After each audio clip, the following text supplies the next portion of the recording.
შესაძლებლობაც გაქვთ, რაც აი თქვენ მიზნებს ეხება პირველ რიგში, ზუსტად აი მაგას არ გადაუხვიოთ. და მიაწექით ბოლომდე. ლუკა, ეხლავე მინდა ჩემს მაყურებელს უთხრა, რომ ჩვენ ძალიან ბევრი დაუვიწყარი წლები გვაქვს გატარებული სამხატვრო აკადემიაში.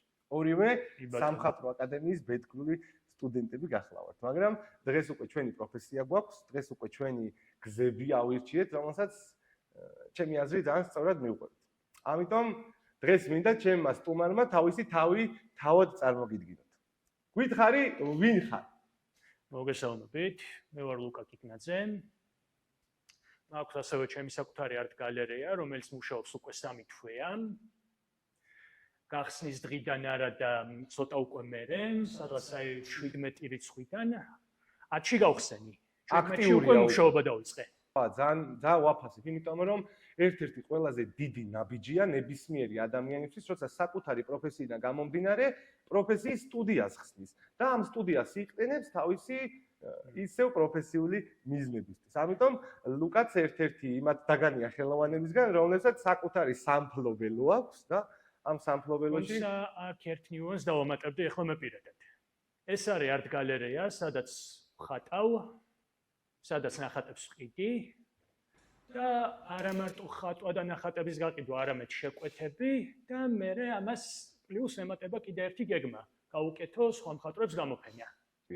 მიიღოს სხვა მხატვრების ნახატები საგამოფენო სივრცეში. კი ბატონო. ძალიან კარგი. ვაფასებ ძალიან.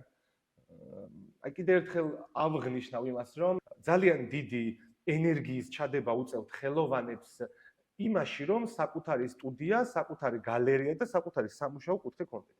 ამიტომ ლუკამაც და მეც და თითოეულმა მხატვარმა, რომელიც ახლა კამერების უკან ვიყურებ და მიაღწიეთ იმ ეტაპს, რომ უკვე საკუთარი სახელოსნო გაქვთ, ხვდებით უკვე ალბათ ეს რამხელა ენერგიაა იმისა, რომ უფრო მეტი ქმედებითი სახე ქონდეს ჩვენს ნამუშევრებს და ჩვენ პროფესიულ მიმართულებას.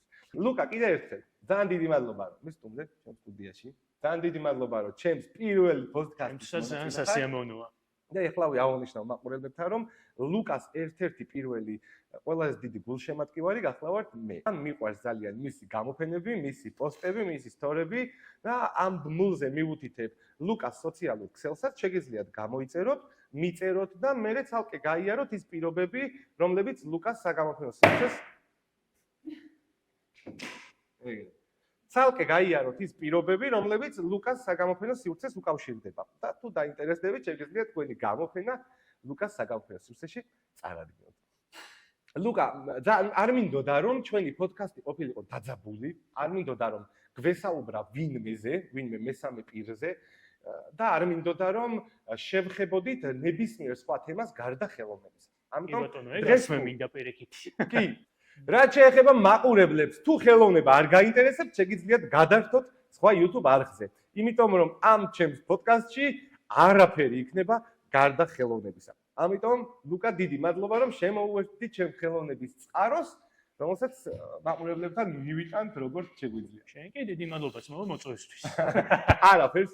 მოკლედ ლუკა, სანამ მე ჩემს რამდენიმე კითხვაზე გადავალ, რომელიც მომზადებული მაქვს, მე მინდა ჩვენს მაყურებლებს წარუდგინოთ შენი ერთ-ერთი კომპოზიცია, რომელიც ეხლა ჩემს სტუდიაში იმყოფება და თითოეული ჩემი პოდკასტის სტუმარი მხატვარი თავისივე სერიაში წარადგენს ხოლმე თავისივე შემოქმედებას.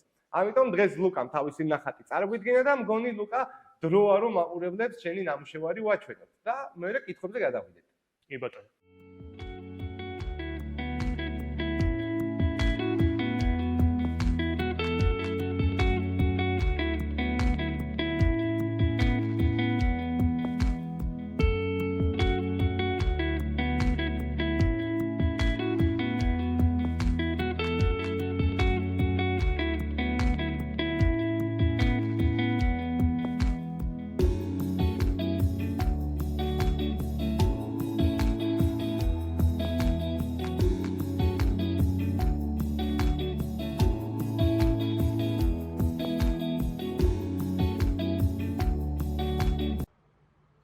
ლუკა. რა ქვია შენ შემოქმედებას? მე შემოქმედებას ქვია ვერ ვიტყოდი უბრალოდ ავტოპორტრეტი, არამედ ამას დავარქვი ჩემი სამყარო. შენი სამყარო, სადაც ერთმანეთთან შერეული არის ძველი ეტაპიც და დღევანდელი ეტაპიც. მომავალი უცნობია. მომავალი უცნობია, საინტერესო. ძალიან საინტერესოა. ამ მომენტში აღვნიშნოთ ის, რომ ეს შენი ავტოპორტრეტია. კი. სულ ავტოპორტრეტს თავიდანვანებოთ, მაგნახატმა ტრანსფორმაცია განიცადა მუშაობის პროცესში. მუშაობის პროცესში. ეს დროიდან გამომდინარე გულისხმობ თუ უბრალოდ სტილის შეცვალე? არა. ერთ დღეში დავხატე, მაგრამ სულ სხვა რამეს ვიწყებდი. მაგრამ პორტრეტი უცვლელია. გასაგებია. კარგი, ლუკა, მაინტერესებს ცოტათი პრიმიტიულად რომ მიპასუხო და ერთი სიტყვით თუ შეგიძლია. რა არის შენთვის ხელოვნება? ჩემთვის ხელოვნება, პირდაპირ რო ვთქვათ, არის მრავალფეროვნება, რომელიც მოსწყენი არ არის. ერთი სიტყვით ვიტყვი. მრავალფეროვნება. კი. რომელიც არ არის მოსაწყენი. საინტერესოა. ძალიან საინტერესოა. ახლობით რამდენიმე დღის წინ მკითხა ერთმა ადამიანმა, რა იყო ჩემთვის ხელოვნება. და პრიმიტიულად უპასუხე, რომ პროფესია. და აბუჩად ამიგდეს, იმიტომ რომ ცოტა სხვა პროფესიის ადამიანმა მკითხა ეს, მაგრამ არა უშავს. მგონია რომ ყველა ადამიანს სხვანაირად ესმის კონკრეტულად ერთი სიტყვა, მაგრამ ხელოვნება იმდენად ინდივიდუალურია ყველა ადამიანისთვის, რომ ყველა სხვადასხვა პასუხები აქვს. ლუკას პასუხით კიდე ძალიან აღფრთოვანებულია. კიდე ერთ რამეს ვიტყოდი. რა სფეროშიც ვართ, ეგ პროფესიაზე მეტია. ეგ არის ჩვენი მდგომარეობა. მართალია. საინტერესოა. ლუკა, მაინტერესებს რა არის შენთვის ყველაზე დიდი შიში როგორც ხელოვანის? შიში როგორც ხელოვანის. ვიტყოდი ასეთ რამეს, რომ აი ნებისმიერ ხელოვანი ადამიანისთვის, მათ შორის ჩემთვის, შიში არის იმისი, რომ აი არასწორ გზაზე არ წავიდე. საინტერესოა.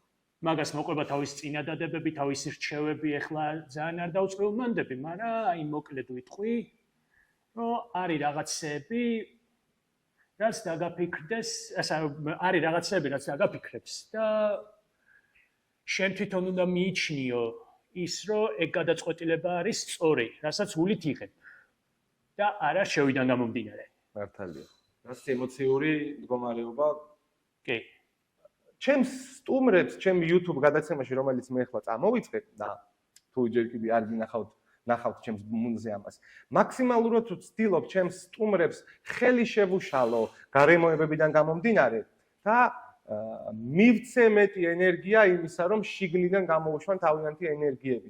ამიტომ მგონია, რომ როგორი ცუდიც არ უნდა იყოს და უხარისხოს აღებავი, მგონია, რომ როგორი ცუდათაც არ უნდა იყოს ტილო გადაშლილი კონკრეტულ ჩარჩოზე, მგონია, რომ თუ ემოციურად ხატავ, ნებისმიერი რთული გარემოებიდან გამომდინარე, შედეგს მაინც იმას მიიღებ, რაც გულში გიდგას. მაგასთან დაკავშირებით ახლა მე მაქვს ესეთი პასუხი და აი ამ ნახატს ძალიან შეეხება ეგ პასუხი შენ მომდევნო დასმულ შეკითხვას. ვიტყოდი ასეთ რამეს. რაც არ უნდა, აი რისი დახატვას არ უნდა დაგეკმო პირადად. და მე მაგას მოყვა შეიძლება კი არა და მართლა მოყვება ისეთი რამ, რომ აი გადაგიყვანოს სხვაგან და აი ზუსტად ეგ ნახატი თავიდან რო დავიწყე. ფონმა აი სულ სხვაგან წამიყვანა აი მართლა ჩემს სამყაროში აი რა ეტაპზეც ახლა ვარ, აი რა ლეველზეც ასე ვთქვათ ახლა ვარ. ძალიან კარგი ეტაპზე ხარ. ძალიან. კი ბატონო. მიუხედავად იმისა, რომ რაც არის უწყვეტი. რაც არის უწყვეტი, დიახ. მოკლედ, მე და ლუკას განსხვავებული პროფესია ჰქონდა არჩეული უნივერსიტეტში. საგანი, ასე ვთქვათ და რაღაცაირად გავყევით ბოლომდე. მივყევით ბოლომდე, მაგრამ დღეს ის კონკრეტული სფერო, რომელშიც მოვაწეობთ, ჩვენს სწავლაში არ შედიოდა ჭალებში. მაგრამ დღეს უკვე მეც და ლუკაც ჩვენივე თავების მასწავლებლები ვართ და იმ კონკრეტულ მიმდინარეობებს, რომლებიც ჩვენს სამხატვრო აკადემიაში არ შეგვასწავლეს, დღეს თავად ვსწავლობთ. ამიტომ ძალიან მნიშვნელოვანია ის, რომ ნებისმიერი შენი ქმედება განაპირობებს იმ გამოცდილებას, რომელსაც დღეს კიდე ვიძენთ ამ ეტაპზე. და ჩვენ მიუხედავად იმისა, რომ ბევრი ჩვენი მაყურებელი პროფესიონალ მხატვრებად გვთვლიან, ჩვენ კიდე ძალიან შორს ვართ პროფესიული მხატვრობისგან, იმიტომ რომ თითოეული ქმედება ტილოს სახით და ნახატის სახით შემდეგი წინ გადადგმული ნაბიჯია პროფესიონალობამდე. ამიტომ ნებისმიერი ეს აქტივობა, რომელსაც დღეს ჩვენ ხელოვანები ვცდილობთ, რომ მაყურებლებს წარუდგინოთ ნებისმიერი სოციალური ქსელით, როგორიც იქნება ვიდეოები, სტორები, ან უბრალოდ rilsები, რომელსაც ხშირად ვდებთ, არის მხოლოდ და მხოლოდ ძალიან პატარა წინ გადადგმული ნაბიჯები, მივიდეთ იქამდე, საითაც გვინდა რომ წავიდეთ ასე ვთქვათ. ამიტომ ლუკა ვფიქრობ, რომ შეიძლება დავამატო. რა თქმა უნდა. ვიტყვი ასეთ რამეს, რომ აი მხატვრობა არის ესეთი რამ, სადაც აი თავი თუ ძალიან მაგარ პროფესიონალად ჩათვალე, რაც აი ხმამაღალი ნათქვამი გამოვა აი ნებისმიერისგან. გინდა ჩემგან, გინდა შენგან, გინდა სხვისგან. აი მან უკვე ჩათვალე რომ მკვდარი ხარ. იმიტომ რომ ეს არის უწყვეტი და უსასრულო გზა, სადაც აი დადიხარ ბოლომდე, რაც აი არ მთავრდება. რაც არ მთავრდება, კი და სანამ ჩვენ მაგზას გადიხარ ბოლომდე. დართალია. მაინტერესებს, როცა ნახატს ხატავ, და როცა ნახატის დახატვას იწყებ, უკვე გაქვს თავში მომზადებული იდეა თუ ეს ყველაფერი უკვე იმპროვიზაციაა ხოლმე? მინდა ვთქვა, რომ აი როცა ნახატს ვიწყებ, აი ნებისმიერს, აი ნებისმიერ დროს შეიძლება აზრი შემეცვალოს. ეხლა წინა ვარიანტიც გარკვეულ როლს თამაშობს, მაგრამ აი ეგ ვარიანტი ასრულებს თავის როლს რა. სულ იმპროვიზაციას თავი დავანებოდი. როცა ჩანაფიქრი მაინც თავის ადგილს იკავებს. საინტერესოა. ქონია შემთხვევა, რომ ნამუშევრის დასრულების შემდეგ ის ნამუშევარი დაგეხიოს. გაგენადგურებინოს. ალბათ ქონია, შეიძლება აი არ მომეწონა ის ნამუშევარი, აი არ ჩავთვალე სერიოზულად, არ ჩავთვალე ცხოვრების დღევანდელ თემატიკად და მივიჩნიე, რომ არავის ეჩვენებინა. და შენ უბრალოდ გამოვიშვი ენერგიები, მოაქციე კონკრეტულ ნამუშევარს და გაანადგურე. ზოგჯერ ეგეთი ბევრია. კი, ერთ-ერთ ვიქცევით ზოგჯერ მხატვრობ, მაგრამ კი, ხელოვანის წვრილი როდია ის, რომ ყველა შექმნილი ნახატი ჩვენს გემოვნებას აკმაყოფილებს. ამიტომ ზოგჯერ გვიწევს ხოლმე ნახატების განადგურებაც. ისევ იმ მიზნით, რომ შემდეგი უფრო უკეთესი გამოჩნდეს და გამოვიდეს. შეგიძლია აი ამ შენი ნამუშევარიდან შენს ცხოვრებაზე ორიოდე სიტყვით მოგვითხრო. თუ ეს შენი ავტოპორტრეტია. ეს არის ავტოპორტრეტი. სადაც აი ახლანდელი ნამუშევრის და ძველი ნამუშევრის ლეველებია ერთმანეთში არეული რა. ამგვარი მიქსი, რომელიც აი გამიზნულად ნამდვილად არ შეიქმნა ორგანიზებულად ასე. სპონტანურად. იმიტომ რომ ეგ აი მაგას ვერ დაგეგმავ რა. ეგეთი რაღაცების დაგეგმვა რთულია. გასაგებია. ყველაფერი იმიტომ რომ შეიქმნება სპონტანურად, რომელიც ან შენი ცხოვრების ნაწილთან არის დაკავშირებული, ან არ არის. ან არ არის. და ეს კიდე ჩემი ცხოვრების ნაწილთან არის ზუსტად დაკავშირებული. აი ფრინველები არის განვლილი თემა, ერთ პერიოდი, ნუ შენს გემახსოვრება, რომ ფრინველებს ხატავდი მე პირადად. კი, ძალიან. და ღამის ქუჩები უკვე მერე მოვიდა. და მომწონს შენი ღამის ქუჩების უკვე ამდენი კოლექცია შეაგროვე შენი ნახატების. კარგი, ლუკა, კი აუღნიშნე პოდკასტის დაწყებისას, რომ ჩვენ არავინ მესამე პირზე არ ვილაპარაკებთ, მაგრამ მივცემ თავისუფლებას და კითხავ, ვინ არის შენი გამორჩეული მხატვარი, რომელსაც შეიძლება საერთოდ არ ბაძავდე, მაგრამ უბრალოდ მისი სტილი, კალიგრაფია და შემოქმედებითი მონაკვეთი შენთვის ძალიან მნიშვნელოვანი, ღირებული და საინტერესოა. ყოველგვარი დაფიქრების გარეშე ვიტყვი, რომ აი ნებისმიერი აი ძველი მხატვრის რაღაც ნახატები მომწონს, რაღაც ნახატები არა და აი ესე მარტივად რთულია რომ გამოვარჩიო რა თქმა უნდა, მაგრამ აი ესე შემიძლია გამოვარჩიო გინდა მიქელანჯელო, გინდა ლეონარდო და ვინჩი. საკმარისი იყო პასუხისთვის იმას ხინაც მინდა. რენესანსის ხანას გადაწდა ჩვენი სტუმარი და ამოვარჩია ორი ბუმბერაზი რენესანსის ფუძემდებელი მამა, რომლებზეც გადის მთელი ჩვენი ხელოვნების განათლების სისტემა, რომლებზეც გადის ალგებრა, გეომეტრია, რომლებზეც უამრავი კომპოზიცია გადის. ამიტომ მეც და ლუკაც ამ ორი ზემოთ ხსენებული ხელოვანის მადლიერები ვართ და დღევანდელი ეპოქა რაც მოგვიტანეს რაღაცნაირად ვცდილობთ ჩვენი ფერწერული სტილით შევინარჩუნოთ, მაგრამ მაინც რთულია, იმიტომ რომ დრო მიდის და ჩვენც გავრჯობთ. მაინტერესებს როგორი რეაგირება გაქვს კრიტიკაზე და როგორ პასუხობთ.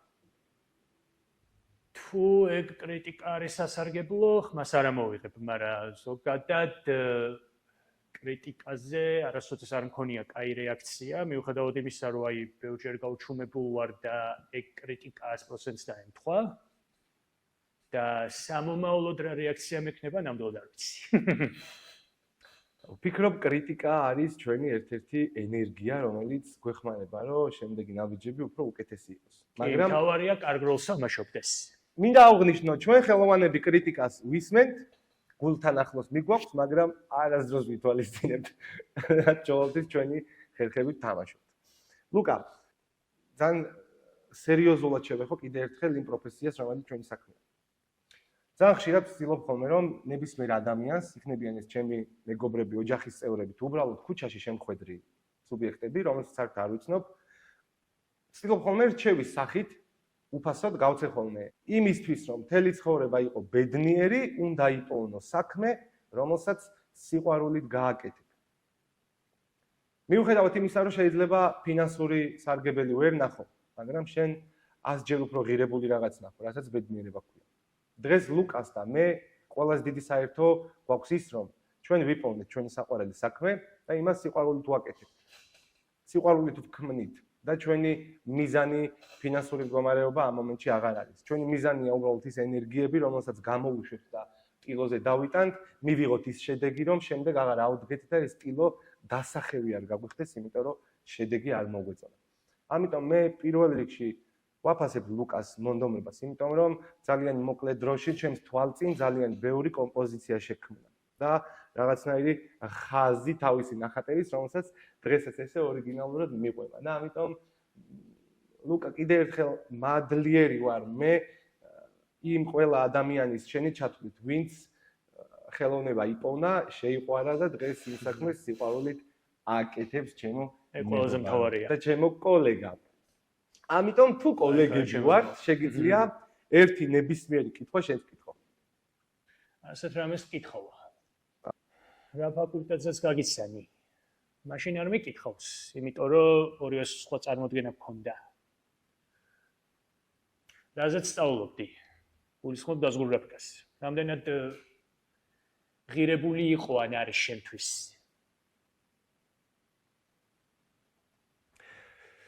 ის კონკრეტული ფაკულტეტი, რომელიც მე უნივერსიტეტში გავიარე და შევისწავლე, და აღნიშნავ, რომ მადლიერი ვარ თითოეული პედაგოგის, რომლებიც 24 საათი გვედგნენ გვერდით და ცდილობდნენ ჩვენთვის გაეზიარებინათ ის, რაც თვითონ შეიძინეს წლების განმავლობაში. მაგრამ მინდა პარალელი გავავლო ერთ-ერთ წიგნზე, არ ვიტყვი ამ წიგნს რა ქვია ლუკა, მაგრამ წიგნი რომელიც წავიკითხე და დავასრულე და დავხურე, ვთქვი, რომ ესეთი ცუდი წიგნი არასდროს ამიგითხავს. და რამდენი დრო დავკარგე, რომ მე ეს წიგნი წავიკითხე. გავბრაზდი, მეწყინა, წიგნი გადავდე და დავიძინე. მეორე დღეს რომ გავიღვიძე, გავაანალიზე, რომ იმ წიგნმა, რომლისგანაც სარგებელი ვერ მივიღე, იმდენად დიდი ენერგია შთამაგონა იმ კონკრეტული სხვა წიგნებისადმი, რომლებიც მე წამიკითხავს და მომწონებია, რომ ამ ცუდი წიგნის წაკითხვის შემდეგ 100-ჯერ უფრო შემიყვარდა. ამ პარალელს ვავლებ იქ, რომ მიუხედავად იმისა, რომ მე დაზგური გრაფიკის კონკრეტული ფაკულტეტი გავიარე და აღმოვაჩინე ახალი მიმდინარეობა, მე მანამდე სხვა უფრო ღირებული მიმდინარეობები მქონდა ჩემთვის აღმოჩენილი. და ამ კონკრეტული მიმდინარეობით მე უფრო გავაღრმავე სიყვარული იმ სხვა მიმდინარეობებისადმი, რომლებსაც დღეს ისევ ყოველდღიურ ცხოვრებაში მიუყვები ჩემო ლუკა. ამიტომ არ ვფიქრობ, რომ რამე დამაკლდა, ან ფინანსები დამაკლდა, ან დრო, ან უბრალოდ მონდომება. პირიქით, მადლიერი ვარ თითოეული იმ დღის, როცა მე ის კონკრეტული მიმდინარეობა შევისწავლე, რომელიც დღეს საერთოდ აღარ ჭირდება. მაგრამ საბოლოო ჯამში ვფიქრობ, რომ არ არსებობს ნებისმიერი რამე, რასაც ადამიანები გადაწყვიტავთ, რომ ხელი წაავლოთ და ისწავლოთ. სწავლის პროცესი არც დაკარგული დროა, არც დაკარგული ფინანსები და არც დაკარგული მონდომება. ამიტომ ლუკა, დიდი მადლობა შენი კითხვისთვის, რომელიც ახლა დამეხმარა ჩემ მაყურებელს კიდე ერთი მესიჯი გაუგზავნო. არ აქვს მნიშვნელობა ჩინურს სწავლობ, ინგლისურს სწავლობ, ფრანგულს სწავლობ თუ უბრალოდ ქართული სწავლა გინდა. ნებისმიერი მოტივის სწავლისა აუცილებლად ადრე თუ გიან გამართლებული იქნება. და ჩვენც ხელოვანები ყოველდღიურად რაღაც სიახლეებს ერთმანეთისგან ვსწავლობთ. ჩვენი თავისგან ვსწავლობთ, შეცდომებისგან ვსწავლობთ, ახალ შეძენილი მეგობრებისგან ვსწავლობთ, ტექნიკისგან ვსწავლობთ და არ ვიცი, ბევრი რაღაც არის დღეს, რაც ჩვენი მასწავლებლები არიან. ამიტომ თუ ჩვენ ხელოვანები YouTube-ის გამოყენებით უბრალოდ გასწავლოთ. მე კი ასეთ მოკლე პასუხს დავამატებ. რა შენ დაამთავრე ბაკალავრით იგივე მე. მაგრამ მაშინ რო გაგიცანი, ვიყავი განმოსული ილუსტრაციაზე. ილუსტრაციის მერე გადავედი სხვა ფაკულტეტზე იყავი რა. გასაგებია. ხო, მაგრამ ილუსტრაციის ფაკულტეტმაც ხომ რაღაც ენერგიები მოგცა რა, რამდენი კონკრეტული რაღაც იქედან მიიტაცე და დღეს კიდე იყენებ მაგალითად. მეც ფათაშორის პირდაპირ ვიტყვი რომ არ დამთავრებია ეგ. მაგრამ ისაც შენ. სწავლა ხომ დაიწყე. სწავლა დავიწყე. მე ვფიქრობ რომ რაღაც კონკრეტული მიმდინარეობის სწავლის დამთავრებაზე თავარია დაიწყო. თავარია ადგე, მიზანი დაისახა და ფენაბიჯი გადადგა. ეს არის დაწყება. შემდეგ თუ იმ ფეხს მოიტეხავთ უბრალოდ არ გამოგივა ეს სხვა საქმეა, შეგიძლია თავიდან დაიწყო. ამიტომ ჩემგან რჩევა მეგობრებო, არ აქვს მნიშვნელობა რას, მაგრამ თუ დაუმიზნებ უბრალოდ ადრე და ის დაიწყე. გადი ბოლომდე, თუ არ გამოგივა, შეგიძლია გადადო გვერდზე. გვერდზე გადადო და სხვა რამე დაიწყო. რაღაც დაიწყე და ადრე თუ გვიან აუცილებლად ბოლოში გახვალ. და იტყვი რომ რა მაგარი სიამოვნება ყოფილა რაღაცის დაწყებიდან რაღაცის დამთავრება. როგორც მე გადავდე არქიტექტურა, შემდეგ ილუსტრაცია. შემდეგ ილუსტრაცია. მოკლედ იმის თქვა მინდა რომ ჩვენ მხატვრებსაც კი ძალიან ბევრი სხვადასხვა მიმდინარეობა გვაქვს დაწყებული და შემდეგ გადადებული, რომ ჩვენი ნამდვილი მიმდინარეობა გვეპოვნა. ამიტომ ლუკა მინდა რომ ჩემი კამერების დახმარებით ჩვენს მაყურებელს ერთი ნებისმიერი რჩევა მისცე, რაც შენ ეხლა გულში გიდევს და რასაც შენს თავს მისცემდი 10 წლის წინ. მეგობრებო, პირადად გირჩევდით, ჩემი გამოსვლებიდან გამომდინარე გეტყვით, რომ რაც გაქვთ გამიზნული და რაც შესაძლებლობაც გაქვთ, რაც თქვენ მიზნებს ეხება პირველ რიგში, ზუსტად მაგას არ გადაუხვიოთ. და მიაწექით ბოლომდე. თქვენივე დასახულ მიზნებს. თქვენივე დასახულ მიზნებს. ლუკა, ძალიან დიდი მადლობა, რომ ჩემმა პოდკასტმა ვფიქრობ, რომ ძალიან საინტერესო ჩაიარა, იმიტომ რომ დიდი ხანია მომაყლდა ნამდვილ ხელოვანებთან ურთიერთობა. ნამდვილ ხელოვანებთან იმ ენერგიების გაცვლა, რაც ჩვენში გროვდება და დღეს სამწუხაროდ ჩემს ქვეყანაში ძალიან ცოტაა ხელოვანი. ძალიან ცოტაა ის ადამიანი, რომელმაც კონკრეტული მიმდინარეობა აირჩია და იმას სიყვარულით აკეთებს. ამიტომ თქვენს ხალხო, ჩემი რჩევაც ამაში მდგომარეობს. იპოვნეთ ისეთი რამ, რასაც სიყვარულით გააკეთებ და სულ ერთია, რას გააკეთებ. მადლობა, რომ ჩემი სტუმარი იყავით.